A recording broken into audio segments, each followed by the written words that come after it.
और राहुल गांधी जी का तो वो काम है, फ्री का चंदन घिस मेरे नंदन ले जा लंदन। ये कांग्रेस पार्टी और इनके नेता राहुल गांधी ये वोट चोरी की अनाप शनाप जो बातें कर रहे हैं, इनको जानकारी नहीं है।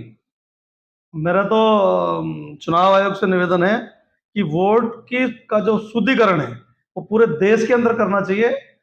जब आप इसकी वोट का शुद्धिकरण करेंगे, आप नीचे जाकर के देखिए, जहां जहां 1200 1300 वोटें हैं, वास्तव में इतनी वोट होती नहीं।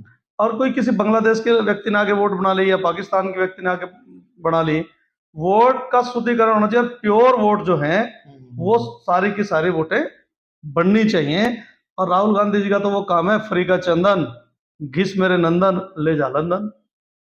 समाचार सेवा में आपका स्वागत है। रोजाना की तरह आए फिर ताजी अपडेट हम सदा देते आ रहे हैं और इस समय हम लोग उपस्थित हैं श्री मदन चौहान जी के पास, जो सीनियर भाजपा नेता हैं, पूर्व मेयर रहे हैं नगर निगम जमशेदपुर से और वर्तमान में कार्यकारी अध्यक्ष हैं प्रदेश ओबीसी मोर्चा के।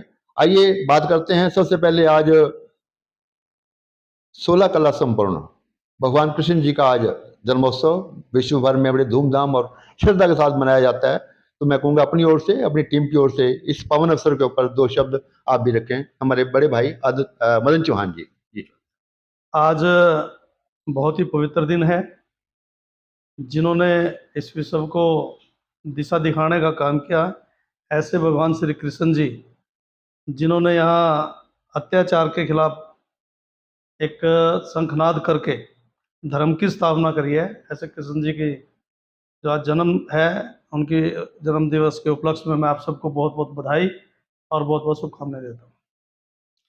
संघ का भी सर 100वां वर्ष मनाया गया है। संघ के बारे में थोड़ी विस्तार से मैं जानकारी चाहूंगा आपको।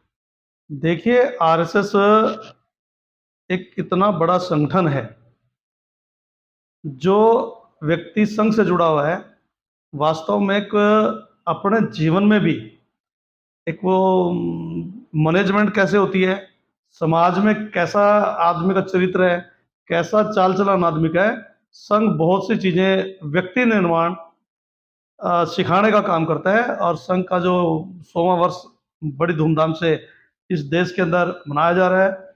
और मैं तो समझता हूँ पूरे देश के अंदर संघ द्वारा शिक्षित कार्यकर्ता नीचे से लेकर के ऊपर के पदों तक जो विराजमान है, और वो दिखा भी रहे हैं, उनके उससे व्यक्तित्व से झलक भी रहा है कि संघ से सीख करके हम देश के लिए क्या करते हैं। मेयर साहब, आप राजनीति से जुड़े हुए हैं और पल पल की राजनीति को बड़े गौर से देखते हैं। आप इस समय देश में कांग्रेस पार्टी आरोप लगा रही है भाजपा के ऊपर कि उन्होंने वोट चोरी करके सरकार बनाई है, उसको लेकर किस प्रकार अपना पक्ष रखेंगे आप? देखिए, कांग्रेस पार्टी और इनके नेता राहुल गांधी ये वोट चोरी की अनाप शनाप जो बातें कर रहे हैं, इनको जानकारी नहीं है। मेरा तो चुनाव आयोग से निवेदन है कि वोट की का जो शुद्धिकरण है वो पूरे देश के अंदर करना चाहिए। जब आप इसकी वोट का शुद्धिकरण करेंगे, आप नीचे जाकर के देखिए, जहां जहां 1200 1300 वोटें हैं, वास्तव में इतनी वोट होती नहीं। और कोई किसी बांग्लादेश के व्यक्ति ने आके वोट बना ली या पाकिस्तान के व्यक्ति ने आके बना ली। वोट का शुद्धिकरण होना चाहिए, प्योर वोट जो है वो सारी की सारी वोटें बननी चाहिए। और राहुल गांधी जी का तो वो काम है, फ्री का चंदन घिस मेरे नंदन ले जा लंदन।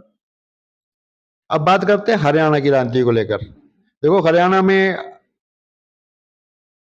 हमारे केंद्रीय मंत्री हैं श्री मनोहर खट्टर जी, पूर्व मुख्यमंत्री रहे हैं और आपसे तो बहुत उनका, वो आपका पत्नी आपको बेटा मानते हैं, भाई मानते हैं, विशेष स्नेह आपके साथ उनका साथ।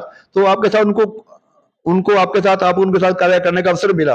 किस प्रकार की प्रेरणा, किस प्रकार का मार्गदर्शन उनके जीवन से आपको सीखने को मिला? देखिए, हमारे पूर्व मुख्यमंत्री आदरणीय मनोहर लाल जी, जिन कार्यकर्ताओं ने उनके साथ काम करने का अवसर मिला, मैं समझता हूँ सभी कार्यकर्ता बहुत भाग्यशाली हैं, क्योंकि ऐसे महापुरुष सदियों में एक आधे कभी होते हैं। उनका आप जीवन देखिए, कितना सादगी भरा जीवन, करप्शन रहित जीवन। हरियाणा के अंदर परिवर्तन करने वाला व्यक्ति अगर कोई हुआ तो मनोहर लाल जी हुए हैं, जिन्होंने योग्यता के आधार पर नौकरी, बिना पर्ची बिना खर्ची, उन्होंने एक हरियाणा एक हरियाणवी, ऐसे अनेकों अनेक परिवर्तन हरियाणा के अंदर किए हैं। मैं समझता हूँ मनोहर लाल जी से हमें क्या, हरियाणा की जनता को भी और जितने लोग हैं उनको सबको राजनीतिक क्षेत्र में जो काम करने वाले लोग हैं, आदरणीय मनोहर लाल जी से सीखना चाहिए और उनके मार्गदर्शन पे चलने का प्रयास करना चाहिए। क्या हरियाणा के मुख्यमंत्री नाग सैनी जी भी श्री मनोहर खट्टर जी के पत्रों पर चलते हुए उसी प्रक्रिया को, उसी समाज सेवा की परंपरा को आगे बढ़ाते जा रहे हैं? बिल्कुल 100% आदरणीय मुख्यमंत्री नायब सैनी जी भी, जैसे मनोहर लाल जी हरियाणा के अंदर काम कर रहे थे, उन्हीं के पद चिन्हों पर चलते हुए आदरणीय नायब सैनी जी भी काम कर रहे हैं। मेयर साहब, आप ओबीसी समाज को पसंद करते हैं, ऐसे कौन से कार्य सरकार ने किए हैं जिसके लिए ओबीसी समाज हमेशा उनका ऋणी रहेगा? पहली बार केंद्र के अंदर, इस देश के अंदर जब जब से हमारा भारत आजाद हुआ है, 27 ओबीसी के मंत्री बनाने का अगर किसी ने काम किया है, इस देश के यशस्वी प्रधानमंत्री ने किया है। और भारतीय जनता पार्टी की सरकार चल रही है, मोदी जी भी स्वयं ओबीसी के एक नेता हैं, हरियाणा के मुख्यमंत्री ओबीसी हैं। इतने बड़े काम ओबीसी को लेकर के सरकारें कर रही हैं। और अंतिम व्यक्ति की सेवा कैसे की जाती है, अंतिम व्यक्ति का जब तक उत्थान नहीं होगा, मैं समझता हूँ देश का विकास नहीं हो सकता। सर, अब बात करेंगे संगठन की। सर, ऐसा क्या कारण है कि राजेश सप्रा जी को पार्टी ने तीसरी बार मौका दिया? ऐसा क्या उनके अंदर योग्यता है? संगठन को किस प्रकार लेके चलते हैं निर्विरोध और सर्वमान्य नेता के तौर पर आज उनकी इमेज बनी हुई है, तो शब्द सप्रा जी के बारे में आपसे मुझसे सुनना चाहते हैं हम लोग। देखिए, राजेश सप्रा जी हमारे बहुत अच्छे कार्यकर्ता हैं। पार्टी में 20 साल 25 साल का अनुभव है। युवा थे हम, मेरे तो चलो बचपन के साथी हैं, लेकिन पार्टी में सबको साथ लेके चलने का काम करते हैं। निश्चित रूप से पार्टी को बढ़ाने का काम कर रहे हैं। और जो कार्यकर्ता मेहनत करता है, पार्टी देखती है, उसको किसी सिफारिश की जरूरत नहीं है। इसीलिए उनको दोबारा से जिलाध्यक्ष बनने का मौका मिला है। मेरे से बात करते हैं, आप नगर निगम यमुनानगर जगाधरी के मेयर रहे। आपके कार्यकाल में और आज के वर्तमान में जो नई मेयर हमारी बहन सुमन बैम जी बनी है, किस प्रकार उस आपके द्वारा छोड़े कार्य को किस प्रकार आगे बढ़ा रही हैं? बहन सुमन बैमनी जी आपकी नजर में किस प्रकार का प्रशंसनीय कार्य कर रही हैं? देखिए, विकास एक सतत चलने वाली प्रक्रिया है। विकास कभी रुकना नहीं चाहिए। और हमारी मेयर हैं, अधिकारी रही हैं, खूब मेहनत कर रही हैं, अपने नगर निगम का विकास करने में कोई कसर छोड़ेंगे नहीं। अभी तो केवल शुरुआत है। मैं और थोड़ी जानकारी चाहूंगा आपसे।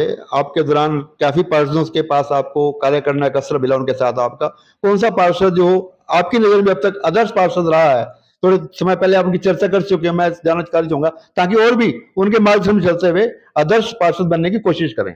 देखिए, 3-4 पार्षद मेरे टेन्योर में भी अच्छे थे। काफी लंबे समय से लोग काम कर रहे हैं। पवन बिट्टू जी, जो पवन बिट्टू हैं, इस बार भी चुन करके आई हैं। निश्चित रूप से बार बार जो पार्षद बनता है, और पार्षद वाली जो कड़ी है, लोग जल्दी खिलाफ भी हो जाते हैं। मैं समझता हूँ पवन जी से भी एमसी कैसे बार बार रिपीट होते हैं। पवन जी क्या, जो भी चुनाव लड़ने वाला व्यक्ति है, हम जो बार बार जीत करके आ रहे हैं, हमारे विधायक जी आदरणीय घनश्याम जी भी तीसरी बार जीत करके आए।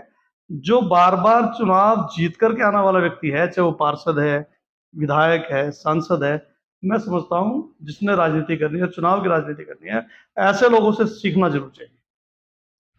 बहुत बहुत शुक्रिया, बहुत बहुत धन्यवाद श्री मदन चौहान जी, शुक्रिया।